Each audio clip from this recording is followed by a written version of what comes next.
Good afternoon, everyone. This is Bassam Haddad with Flow Podcast, episode number 4, and we are joined today by the remarkable Hossam Hamalawy from Germany. Was I okay? Is it okay to have said that? Yeah, Malish? I'm Okay. actually based in Berlin at the moment. Yeah. Berlin. Okay, so maybe I should have checked before.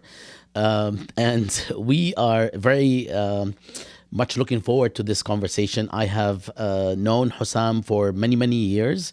In fact, I've met Hussam in 2008 when I took a group of George Mason students to Egypt as part of the study abroad program, and he gave us a lecture that until today a lot of my ex students remember. And I was really glad that we built this relationship because we ended up speaking during the uprisings, and no one better than Hussam could sum it up for us.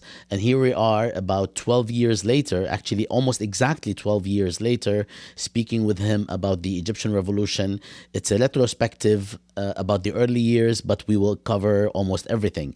Hussam, كيفك؟ أول شيء, the first most important thing, how are you doing?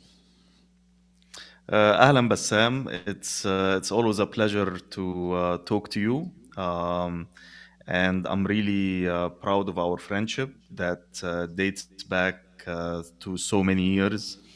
And my relationship with Jadaliya has always been and something that was a source of positive energy in my life.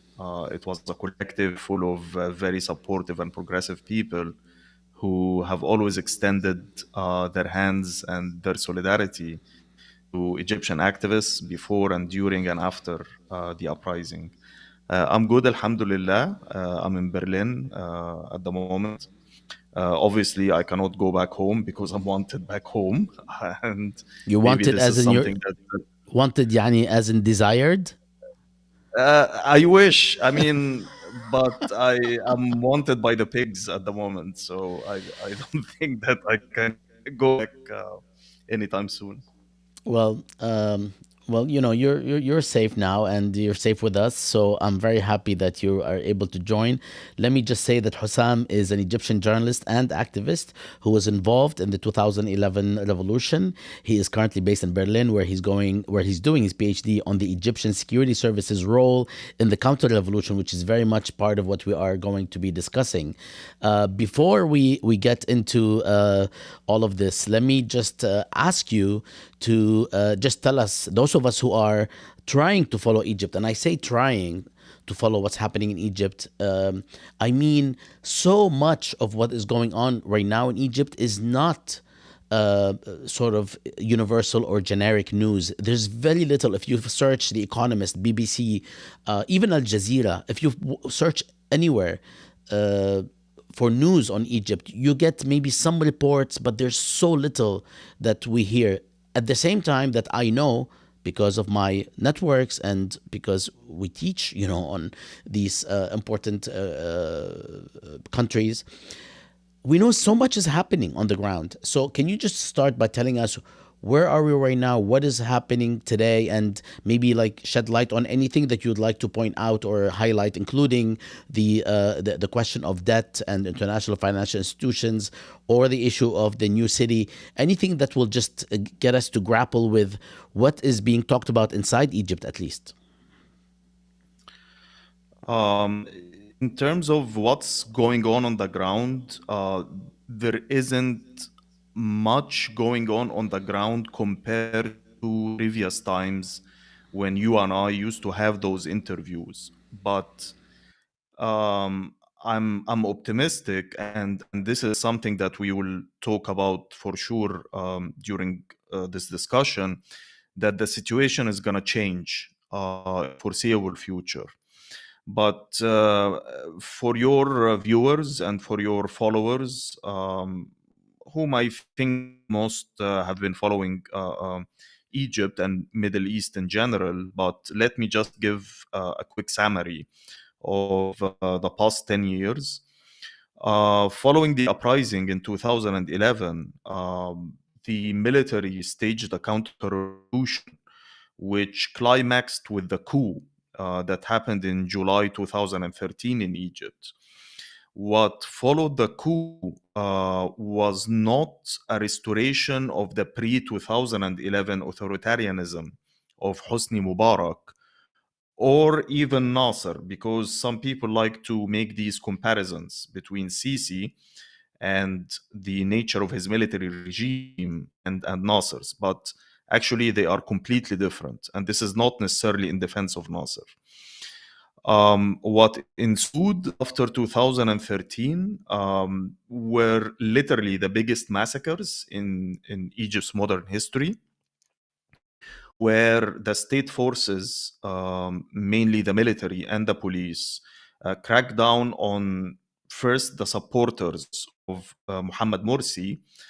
Then they expanded their crackdown to the entire Islamist camp. Then they went after the secular activists, whether they were liberals, leftists, or independent non-Islamists. Then they went after the NGOs. They went after the journalists. By the end of 2019, the Committee to Protect Journalists named Egypt as the third worst jailer, the third biggest jailer of journalists in the world. And at the moment, the human rights situation is just dismal. It makes Hosni Mubarak looks like a Gandhi compared to Sisi. But this is basically because the old regime has failed. The old regime failed, so we had the revolution. So those who oversaw the counter-revolution, they proceeded to build a new regime that basically avoids all the mistakes of the past that Mubarak had fallen into. Meaning, there is no space for political organizing whatsoever. There is no ruling party. There are no institutions.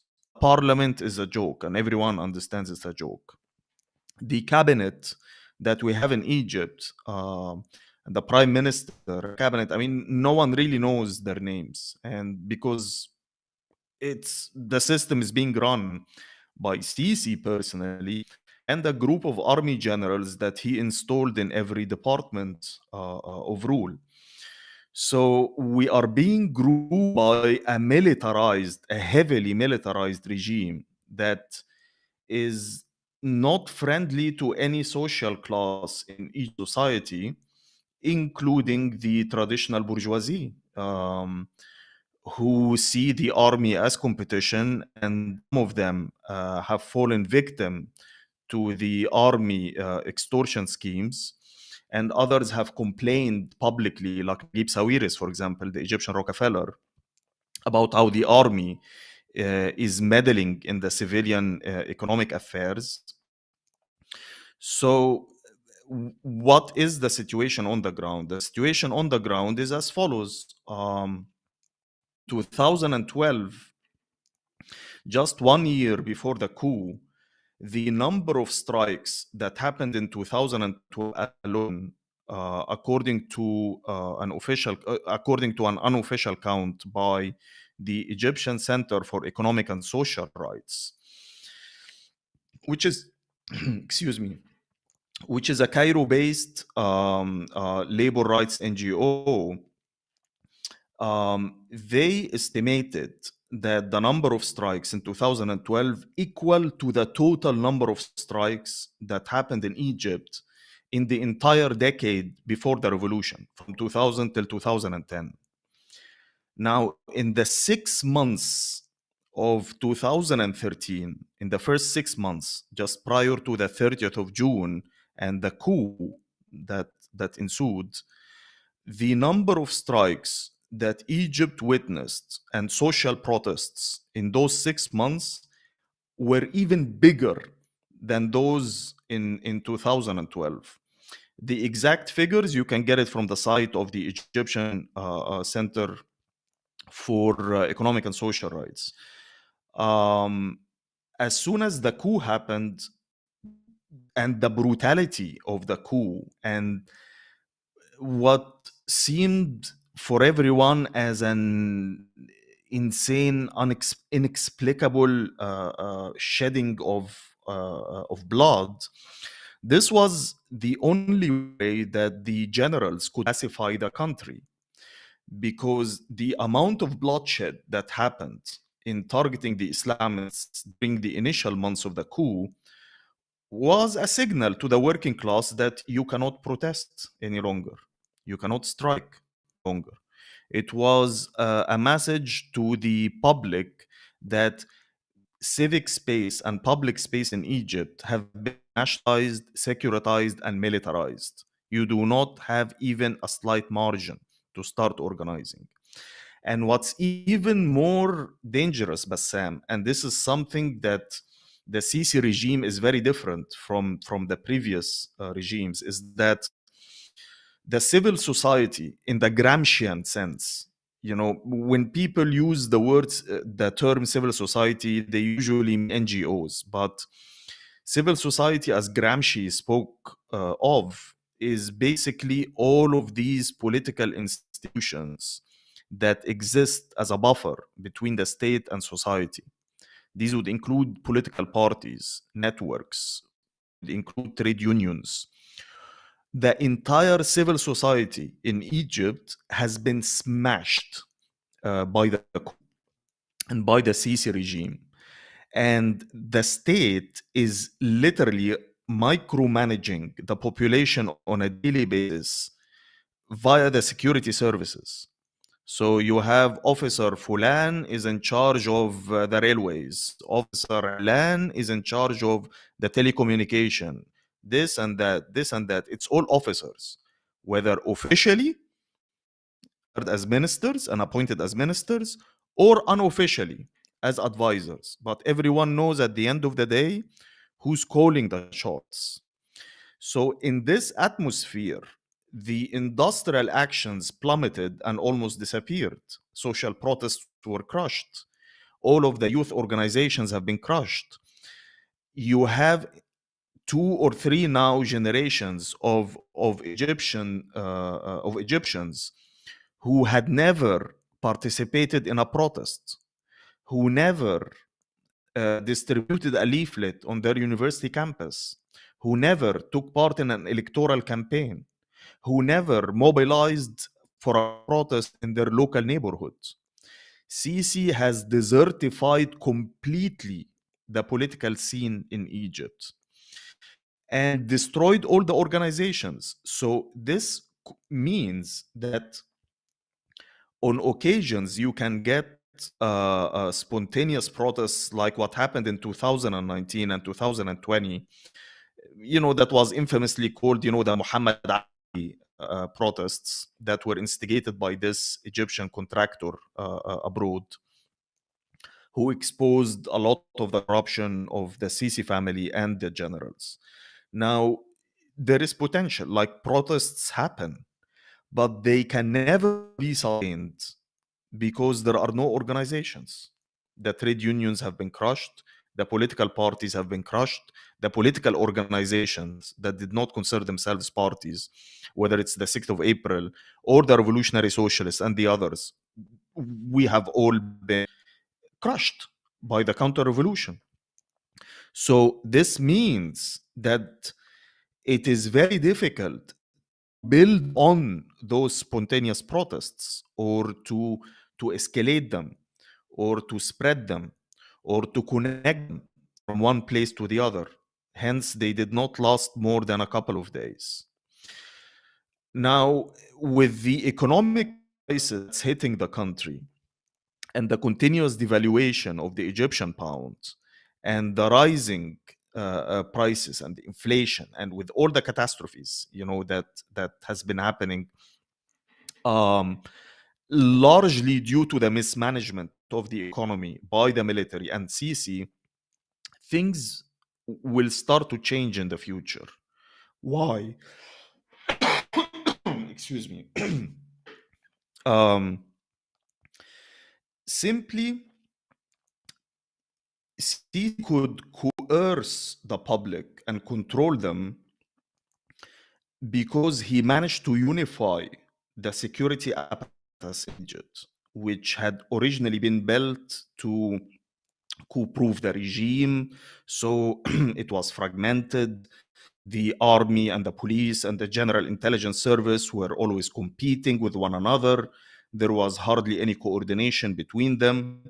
But the war regime that evolved after 2013 managed to unify this repressive apparatus of the Egyptian state. But in order to unify them, this included a carrot and stick approach. The stick, we all know it, purges or, imprisonment. But carrot has been this unprecedented expenditure and expansion of the military economy. Sisi basically has delivered the economy to the military. Will that be, is that sustainable? I say no. Hence, we can start in the near future to see fractures and some dissent in those ranks, or at least unease. And, whenever the gods start quarrels or competing with one another or fighting with one another, us as commoners on the ground, there is always a margin for us to move. And this is what happened before the revolution. Hence, I'm optimistic.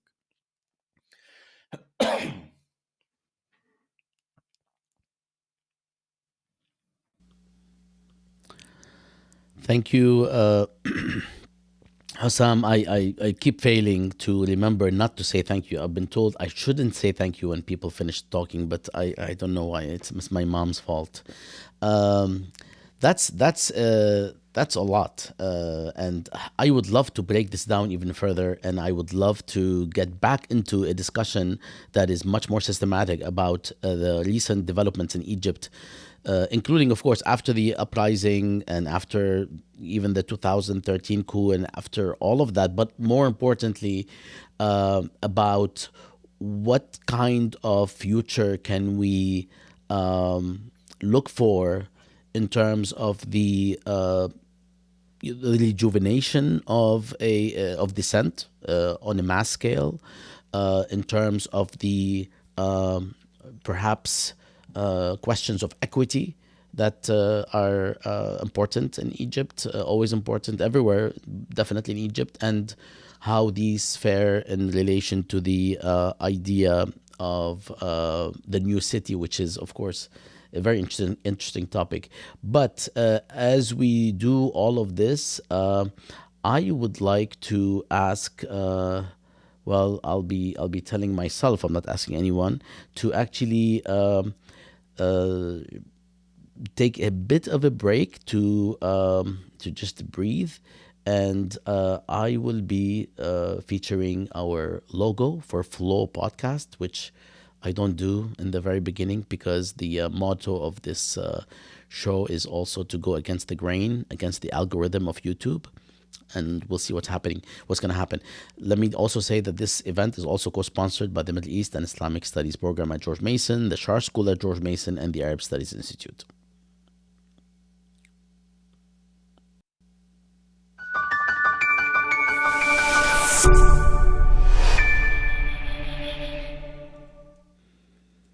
Allah. Okay. So, Hussam, when we spoke immediately after the onset of the mass protests in the Arab world in general, and definitely in Egypt, we had a few video conversations about the developments on the ground. And I think these were some of the key moments that we addressed, and our conversation were actually also very informative for our audience at the time. And of course, we also co-sponsored this with the Middle East Studies at George Mason at the time and Jadaliya. I would like to show a clip from these interviews, at least a few clips actually. But I'll start with a clip about the role of the United States in the initial role of the United States in addressing the Egyptian uprising and I'll let the clip speak for itself. And then we'll use that clip to talk about the international and regional context first, and then we'll go into the local. And there is probably nothing more ironic than the fact that when the uprising started here in Egypt, Sami Anan, our chief of staff, was in the US for talks with the Pentagon. And when the uprising took place, initially the US administration, of course, behaved in the way we all expected it to behave, which was supportive of Mubarak, their biggest agent in the Arab world. Initially, in case you don't remember, Hillary Clinton went out to assure everybody that the regime was stable and there was no fear that nothing will happen in Egypt. Joe Biden also went on TV to refuse to describe Mubarak as a dictator simply because Mubarak was a friend of the US and Israel, as he put it. But later, when the Egyptian people continued braving and facing the police repression and the attacks by the thugs, and it became clear that Mubarak was about to collapse as a regime, not just as a figure, the US started shifting rhetoric and started using the democracy rhetoric, democracy between quotes, of course. Okay, that's a mouthful. That's a mouthful. And of course, it wasn't something that was surprising. But can you tell us a little bit more about the U.S. stance and also the regional stance vis-a-vis the launching of the Egyptian uprising before, I think, February 11th, when Mubarak departed? If you can just give us put us in the, as we say in Arabic, حطنا بالجو, put us in that context. The initial public statements by the US officials were supportive of Hosni Mubarak. They were not against Hosni Mubarak. And as we saw in the clip, I mentioned Hillary Clinton's assurances that the regime is stable. Joe Biden very rudely, refused to describe Hosni Mubarak as a dictator. And, at least he was clear enough and honest enough to say, because his criteria is that he's friends with the US and Israel. But in those 10 years since, or more than 10 years since we spoke, Bassam, a lot of things got exposed, and former officials published their memoirs. So we have more information about what was really going on inside the kitchen. And it seems that after the Egyptians managed to withhold their stand on the ground, and the situation was escalating, that it might have led to the entire collapse of the regime, the US administration was split, according to the memoir of Barack Obama himself, where people like Hillary Clinton and others were for standing by Mubarak till the very end, while others, including Obama himself, saw the inevitability of change. So the point was how to contain this change so as not to turn into any radical regime that might threaten the interest of the US and the Western powers. But it's interesting because what you discover by time, that the ones who really run the show in terms of relations with Egypt are not those pathetic diplomats in the State Department or even the president. It's the Pentagon. It's the Pentagon that is dealing with, that is basically handling the relations with Egypt as a proxy state. And they have the final say. This is not just an analysis of my head. If you read, for example, the book that came out by David Kirkpatrick, was the former Cairo bureau chief of the New York Times during the uprising and the coup, you will discover so much details about how the administration was split and there were different channels with different Egyptian players with the coup, prior to the coup and during the coup. And when people say that the US was against the coup, one should ask which US? The US of Barack Obama, the White House, or the US of John Kerry or his staff or the Pentagon. And although they love to say that we warned Sisi against making a coup, this is not necessarily the message that Sisi was getting from other US officials in the Pentagon and elsewhere. So, and you can see that at the end of the day, pragmatism and interests superseded anything. Despite the initial uproar about the coup and the bloodshed that happened, the military relations were resumed away. And among those who lobbied for its resumption were the Israelis. And this is not also, I mean, some exclusive information. This has all been exposed. So at the end of the day, the US stood by the only thing it knows: stability, um, a powerful local dictator who would run the show for them, who would keep relations with Israel and secure its borders, and to act as a force of stability in the region. These were the priorities of the previous US administrations and continue to be up until this day.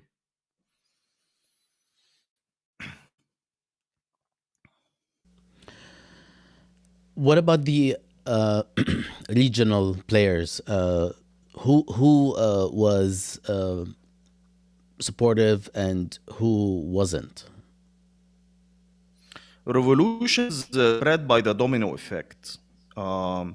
It's very difficult to contain a revolution within the borders of one country, because we are all living in the same shit. And once you start looking around you and you find that your neighbors have managed to do something about this shit, so you follow them, you imitate them, you try to do like them. And this is what happened in 2011. The spark was in Tunisia, but then, you had a revolution in Egypt. And as soon as we toppled Mubarak, you had Yemen, you had Libya, you had Syria, and, the revolutions were exploding everywhere. Now, the regional powers, understandably, and to be more specific, the UAE and Saudi Arabia, who are the two most hawkish, they played a role, a leading role in the counter-revolution. Now, most of the GCC countries played that role, but with different, varying degrees. I mean, for example, Kuwait was among the countries that pumped in money to Sisi after 2013. But it's mainly the UAE and Saudi Arabia. Qatar, before the latest rapprochement that happened this year, or started last year and was finalized this year, was throwing its bets on the Islamist opposition in the Arab Spring.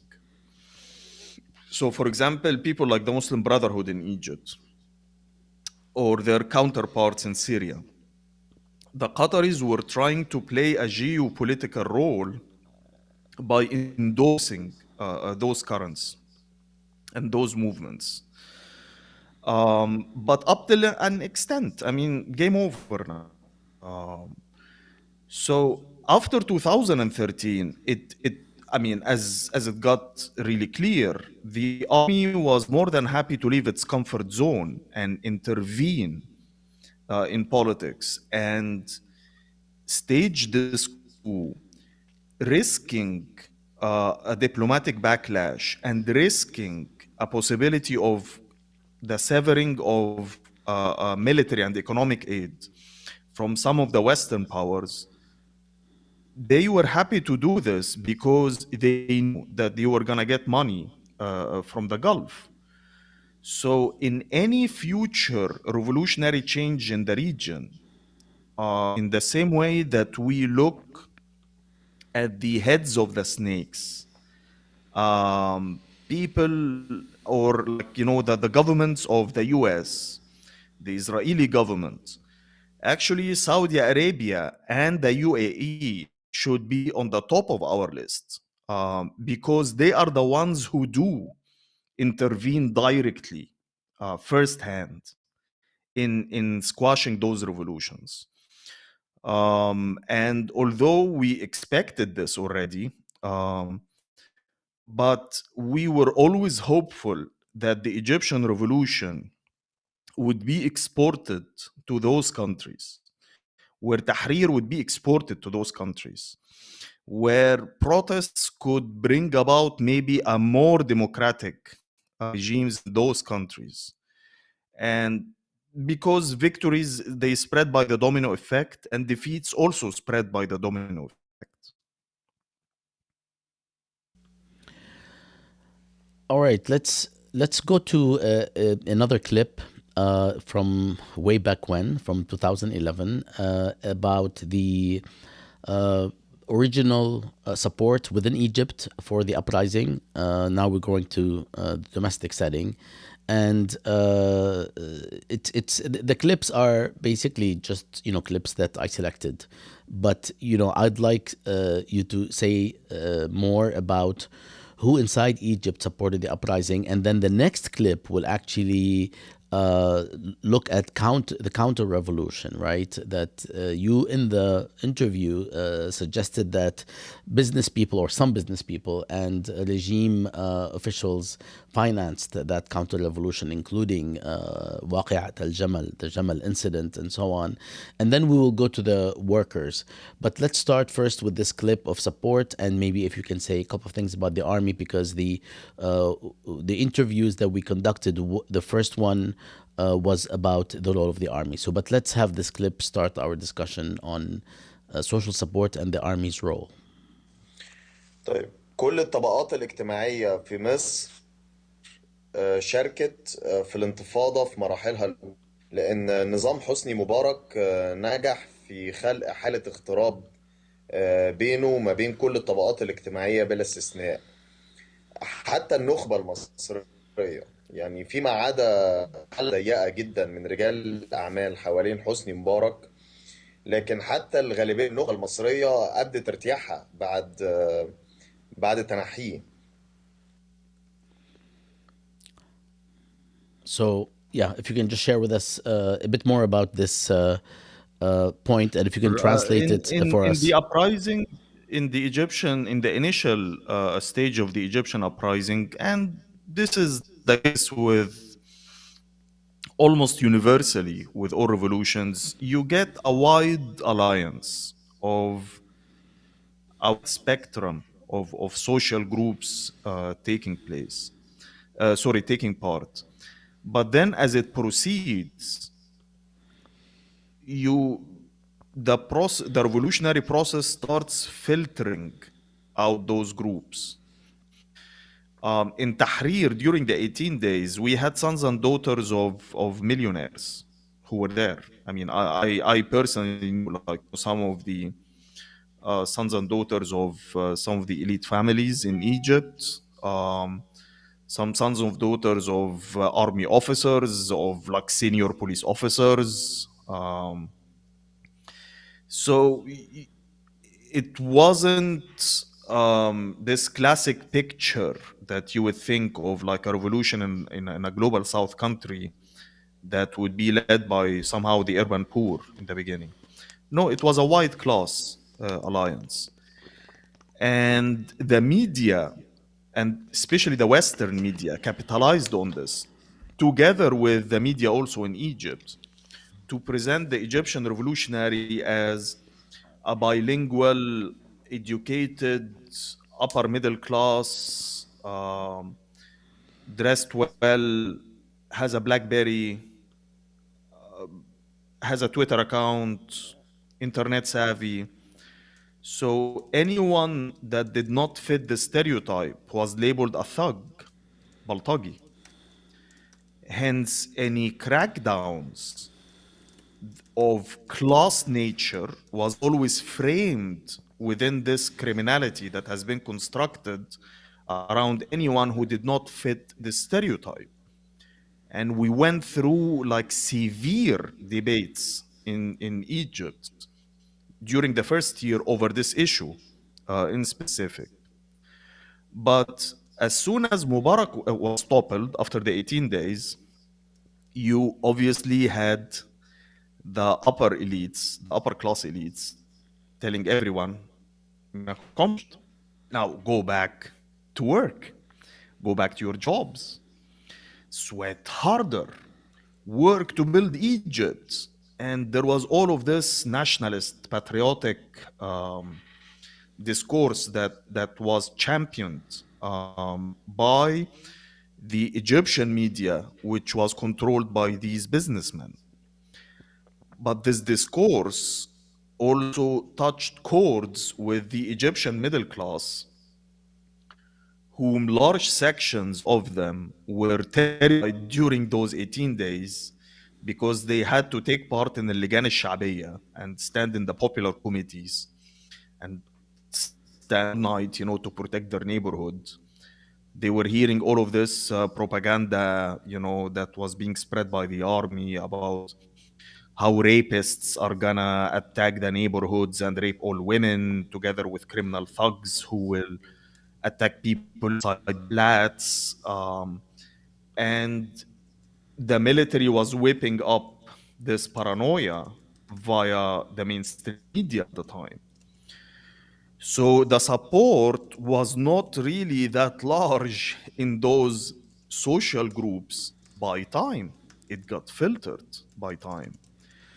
Of course, I'm obviously here generalizing. I mean, you still had middle class intervention in the revolution, and there were some of the sincere and most militant in terms of fighting for the revolution goals came also from the middle class. I mean, I personally knew, had the honor of knowing them.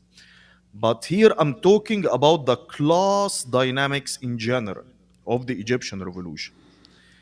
And the counter revolution was playing on those fears all the time.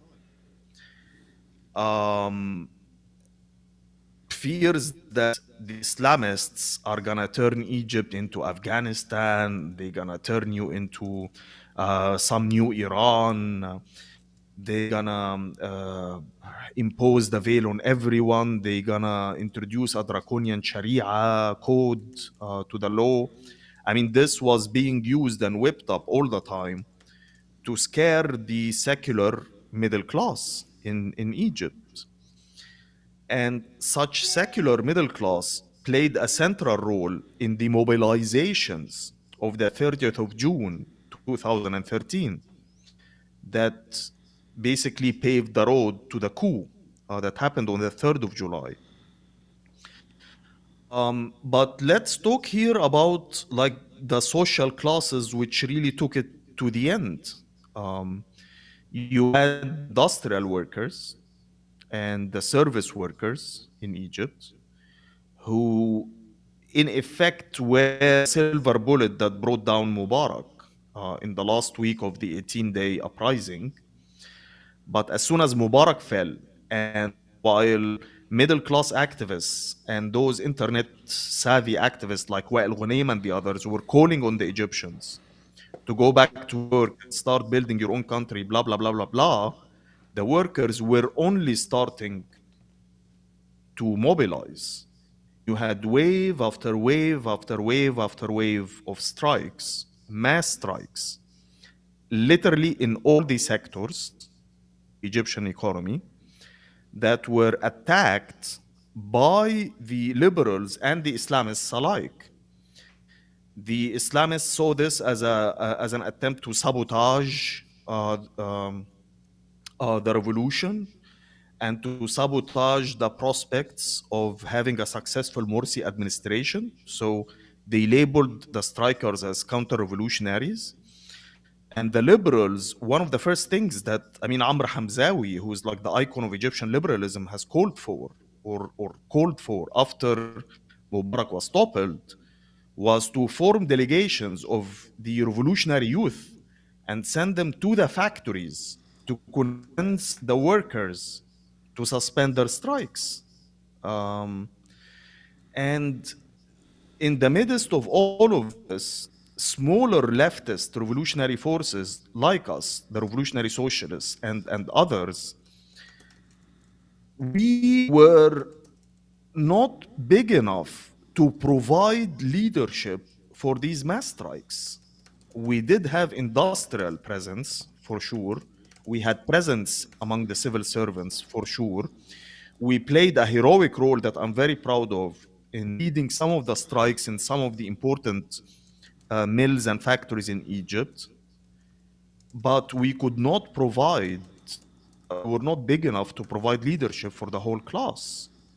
So this meant that, on the one hand, the workers were left to the leadership of the independent union bureaucracy that mushroomed after 2011 and was led by the Nasserists, who allied themselves initially with the coup forces, and a veteran labor organizer like Kamal Abu Aita was awarded a cabinet post as a labor minister, and he played a central role in sabotaging the strikes in the first few months after the coup.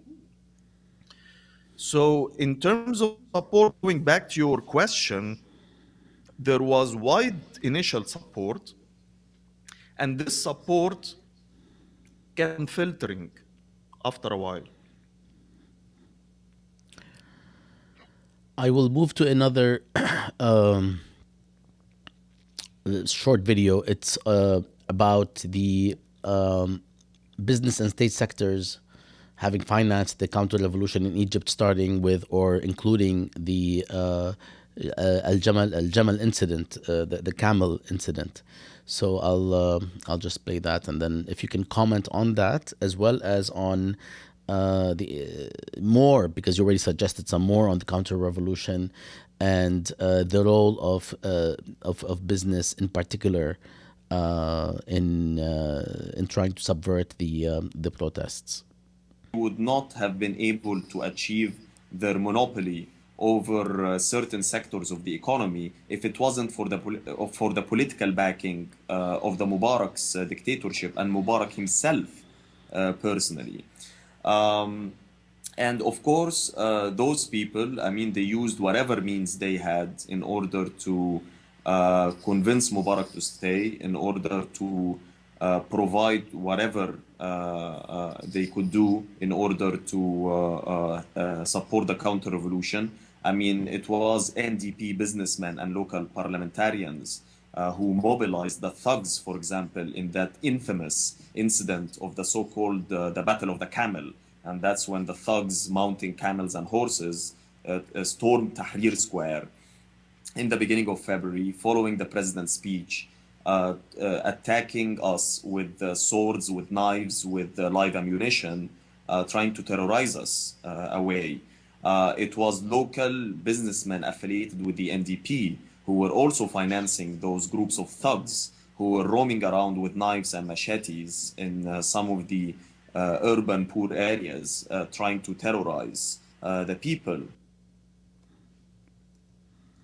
Would not have been able to achieve their monopoly over certain sectors of the economy. Yeah, this was. I remember this vividly, but I'll let you address what transpired in this video. Yeah, the clique of neoliberal businessmen who were around Gamal Mubarak definitely um, did not just sit down and watch a revolution happening that would sweep the regime that they were benefiting from. So their private TV stations and private media outlets during the uprising were definitely hostile to the revolution. They incited against us, and then they took the matter into their own hands and mobilized those criminal networks to attack us in Tahrir. And later, literally in any mobilization, in any mass mobilization that we had in Tahrir, um, there was always the danger of attacks by the thugs who were instigated by former or being driven by former regime officials.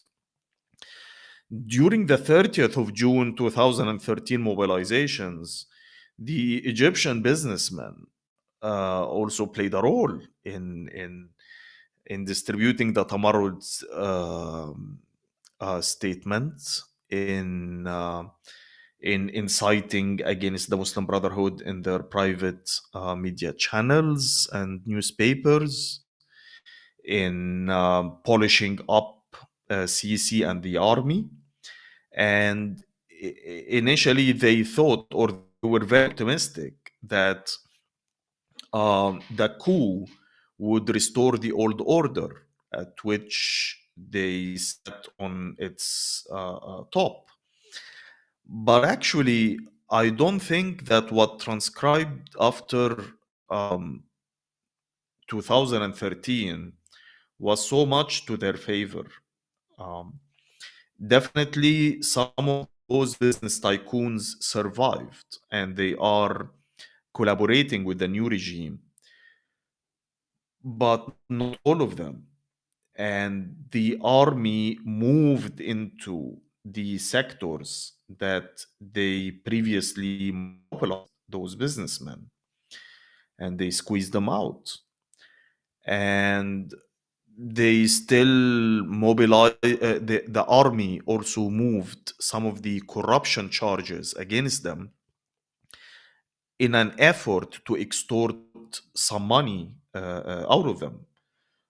Some of them went to prison, and as soon as they came out, they donated money to the new regime fund that's called Hamas, Long Live Egypt.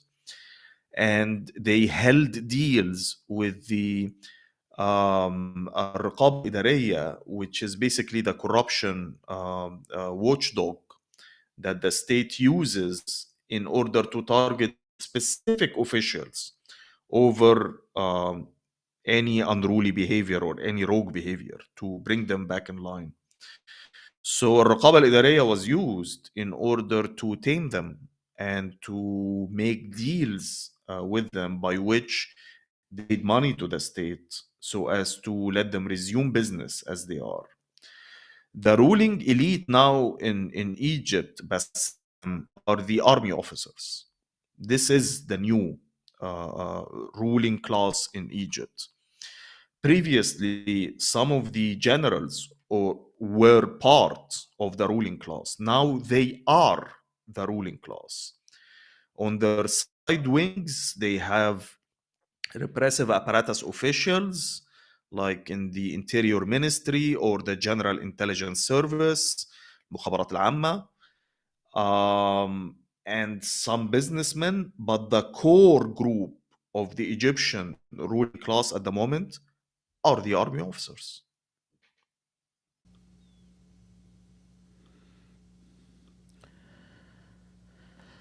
All right, and I have a number of questions actually to speak to share with you about the coalition today and precisely how it has developed since, and how that also is reflective of what we are witnessing in other parts of the Arab world where uprisings took place, not just in the first 6 cases that were the dominant ones in 2010-11, starting with Tunisia on December 17th, 2010. But also the latter 4 cases that started in 2019, including Algeria, Lebanon, Iraq, and Sudan.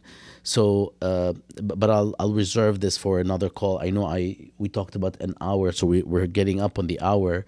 But if you don't mind, I have another video to spur our discussion, and it's specifically about the workers and how the workers joining the uprising tipped the balance. And I know that you talked about this already, but I would like to show it and have you share any thoughts you might have on this question. I know that one of the interviews that we did was on the army. One was on the businessmen and the relationship with the regime, and I say businessmen because they're mostly businessmen. And third, it was about the workers and labor in Egypt at the time. And by the way, let me stop here and say that we will be, with your permission, of course, publishing those interviews because I think they are extremely powerful. They are 25 to 35 minute interviews that encapsulate so much and are quite intense given that moment. So if you are okay with it, and I've gotten you're okay before, this time I did it before and it wasn't just on air, and I did it before the fact that that we actually are likely to publish them. So I hope it's okay. Sure. Okay. يلا. القضاة ممكن يتظاهروا في الشوارع ويقوموا بمظاهرات في غاية البطولة. الحكومة هتقفل المحاكم وعندها القضاء العسكري. لو الصحفيين بيتظاهروا وعاملين مظاهرات، الحكومة تقدر تقفل الجرايد. لكن العمال أول حسام إذا وقفت again it مصادر disappeared. اختفيت من بعد ما قلت لكن العمال لو أضربوا يبقى جيم أوفر، يبقى خلاص اللعبة انتهت. it's finished يعني، لأن المكن مش هيشتغل، مفيش فلوس جاية، مفيش قطارات بتتحرك، مفيش أتوبيسات بتتحرك، مفيش مصانع بتشتغل، مفيش سفن بتتحرك، مفيش موائن بتشتغل، يبقى جيم اوفر، خلاص الموضوع انتهى. فبالتالي التدخل العمالي كان هو العامل الحاسم، لكن هو اكيد مش العامل الوحيد. Wow. So in the interest also of legibility, can we would you like to translate what you said, Sure. I was simply saying that that the working class, the most powerful class, in order to bring down a dictatorship bloodlessly, meaning if you organize some armed group and you launch attacks against the state, you will be massacred. You will be finished off. And it's been tried, already several times before. If judges, like what they did in Egypt, went to strike in 2006 or stage protests in 2006, if the shit really hits the fan, for the state, they will simply just close off all the courts and use military tribunals. If students launch protests, the government can shut down the universities and life would continue as it is. If journalists stage protests or go on strike, the regime can survive without newspapers. Really, it's not the end of the world for them. But for the working class in the industry and in the service sector, if they go on strike, This is the silver bullet that would bring down any dictatorship. Um, you will not have buses moving. You will not have trains moving. You will not have any machines in any factory moving. You will not have any service sector moving. You will not have the ports moving. The airport will be shut down. Ships not gonna in the Suez Canal. You bring the country to a complete halt in a peaceful manner, and this is enough to bring down the dictatorship. Now, it's not enough for sure. I mean, to finish off the whole regime, there will have to be more escalation of more militant confrontation with the forces of the state later. But a general strike is the strongest weapon that we had. And if you look at the Egyptian case, we organized protests in the streets. We organized the Tahrir sit-in. And there was another smaller sit-in like it in Alexandria. We defeated the thugs. We took over the entire square of Tahrir, and then we moved to Maspero, and then we moved to Al-Asini and the area around the parliament. We expanded geographically the occupation. But the regime still, was still there intact. And Hosni Mubarak could have continued in power. But it's only on the 6th of February. I'm saying the 6th of February because on the 5th of February, that's when Ahmed Shafiq, who was the prime minister at the time, issued a decree that businesses would be open once again. When the revolution started, the government imposed a strike from above. It's the government that shut down the businesses, the banks, the public sector companies, the civil service offices. And it was part of the regime's strategy to create mass public fear in society and insecurity. And when Ahmed Shafiq decreed on the 5th of February that businesses would be reopened, he was then trying to normalize the situation in the country so as to isolate us in Tahrir. But what happened on the ground was that Tahrir was taken to the factories. Tahrir was taken to the workplaces. So you started getting those spontaneous mass strikes of workers going on strike, chanting explicitly in support of the revolution, or chanting chants that were similar to the ones that we had in Tahrir. Excuse me. That was concerned with the working conditions in their sector as well as the management.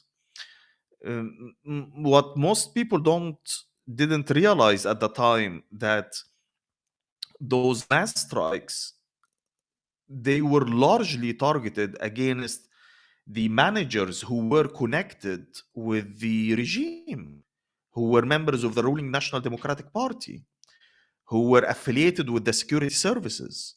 And the workers were striking over bread and butter issues, which at the end of the day comprises the, the demand for social justice. But they were also calling for political purges, for purging the economy from the NDP remnants.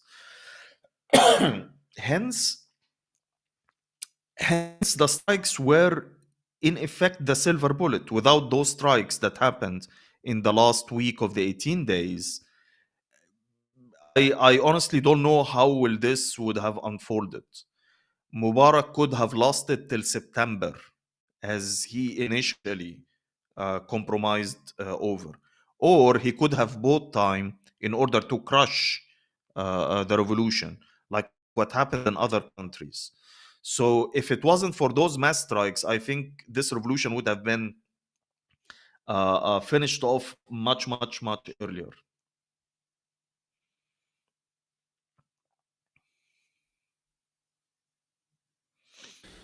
Thank you, Sam. I would like to also ask you about given that we focused so much on 2011. I would like to ask you just to give us a very quick. I know it's 2000, it's 207, so we have just a couple minutes. If you can just give us a very quick uh,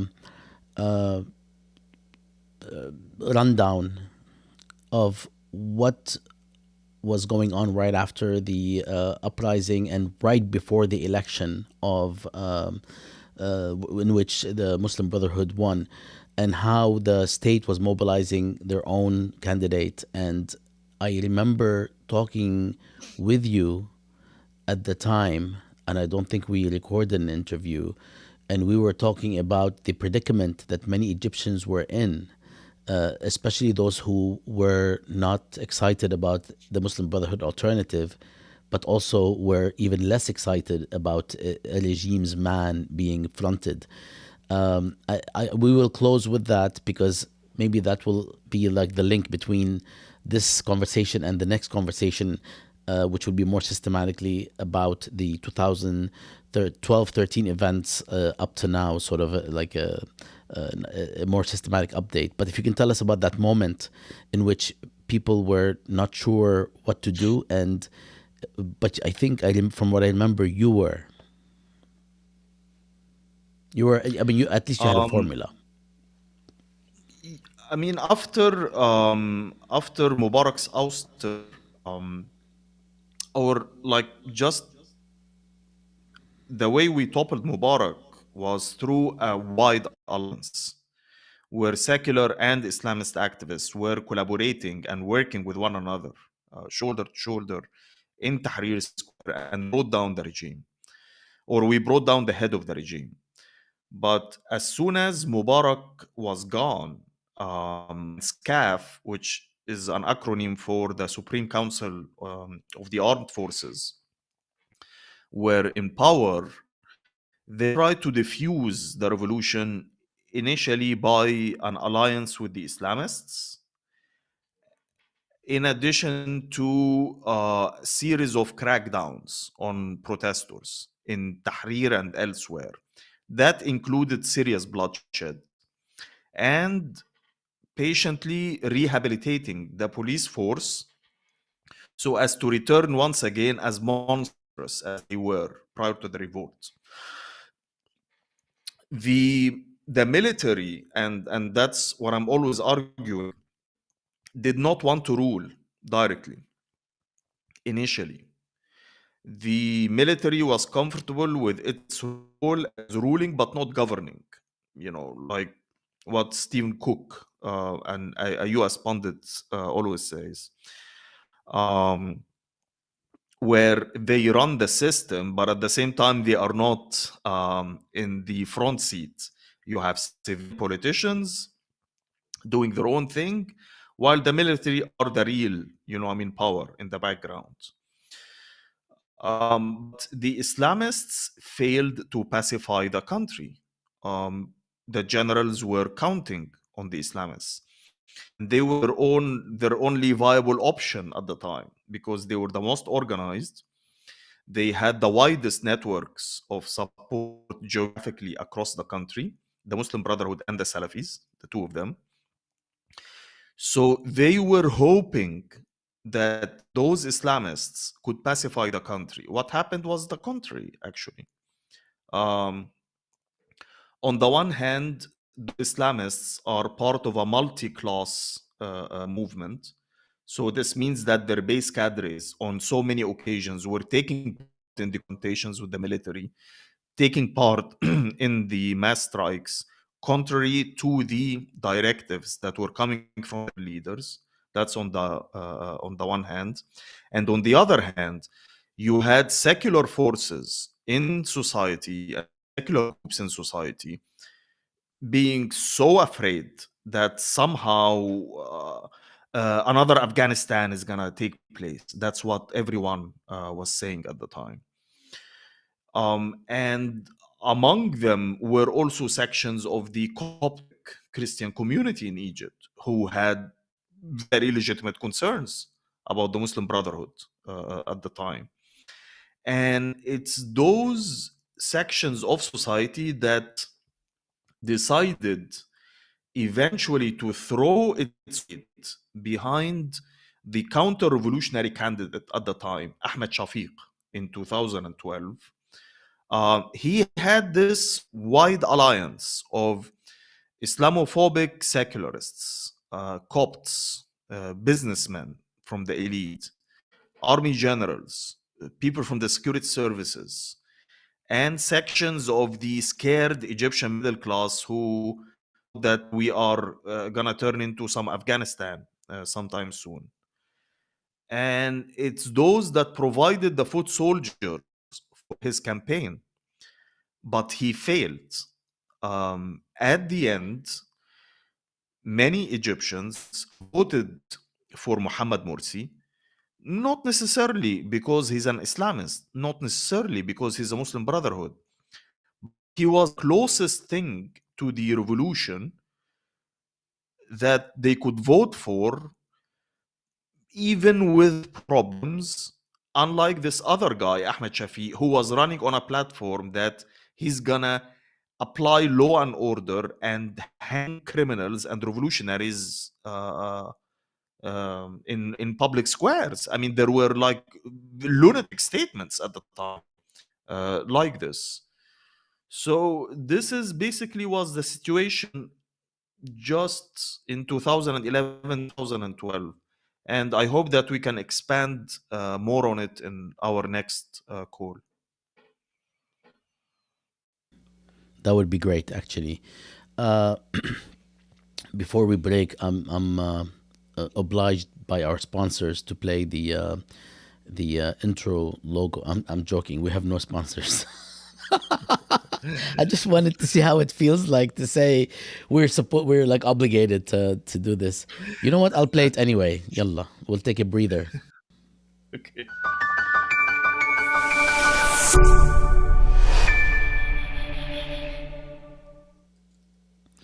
Man, that was a beautiful logo. Yeah. عن جد I'll play it again. يعني أنا بحبها كتير على فكرة. So you shouldn't have told me that, because I'm playing it again right now, because I didn't play it early on. Please do. Yeah.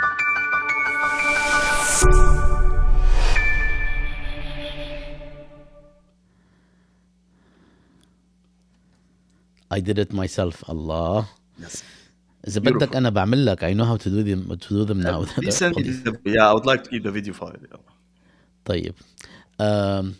So, Hossam, thank you very much. This has been a lot. Actually, we kind of covered a lot and perhaps kind of went in too many directions. But I wanted this to be like an expose, if you will, just in case you get arrested and we can never talk to you again. So I wanted to make sure.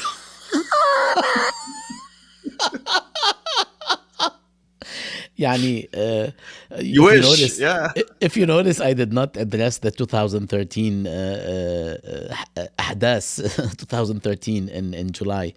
But I really appreciate the breadth of knowledge you have, and I would like to continue, and I appreciate your generosity in offering to join us again. As we leave you, can you just tell us a little bit about your dissertation that I'm understanding just finished? Just a couple of words before we break. I'm basically looking into the Egyptian security services before and after the coup, where I'm arguing that this current or the previous setup of the security sector had been to coup-proof the regime. This meant that they were fragmented. This meant that they were not sharing information. This meant that they were competing. They were rivals, and they were looking at one another all the time. The regime never really took the Egyptian people seriously.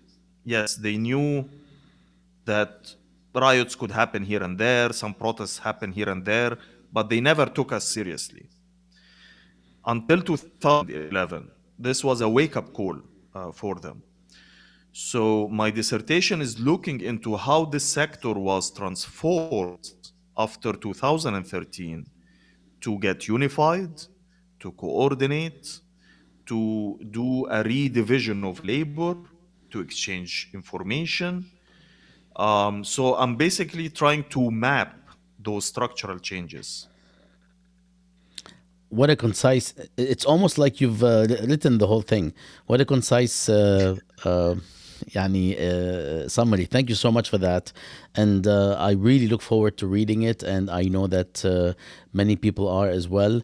Hossam Hamalawy, thank you for joining us on this fourth episode of Flow. I don't know how to pronounce it. I've been here 38 years. I still Thank you, It's Bassam, Flow. حبيبي. Flow podcast. Pleasure was all شكرا mine, كتير. really. شكرا كتير وبنحكي قريبا.